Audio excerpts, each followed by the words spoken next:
Yes, in that very sober tribute there, Emmanuel Macron picking up, of course, on the key events of Jacques Chirac's career, but picking up early in that speech, in that tribute, one very important element which several people have commented on today, be they politicians, journalists, people passing the Elysee Palace here in the street, and that was the humanity, the empathy of Jacques Chirac, the fact that he was able to relate to ordinary people in a way that many modern politicians appear to struggle to do.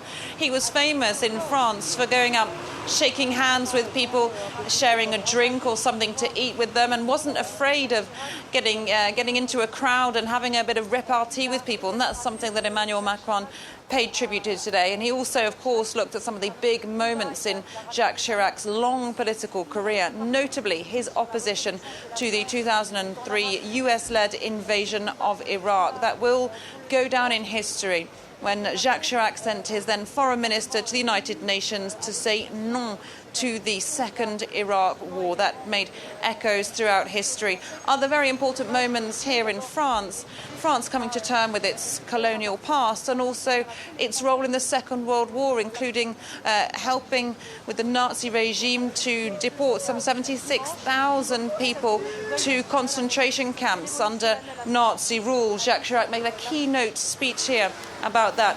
And then perhaps unsurprisingly, some of the more controversial aspects of Jacques Chirac's career were not mentioned in this speech, which was a presidential tribute. But of course, while he was widely loved at the end of his career, Jacques Chirac did not spark a unanimous admiration, especially at the end of his term in the Elysee Presidential Palace. And then in 2011, of course, he was convicted of corruption and fraud and got a 2-year suspended jail sentence. Clearly no mention of that made in Emmanuel Macron's speech. A very glowing tribute, and we are expecting him now to make a visit to the residence where Jacques Chirac passed his final days and perhaps meet with members of his family there.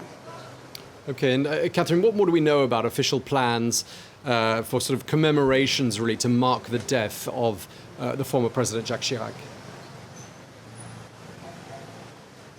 We're getting the outline now of the official commemorations which will be taking place.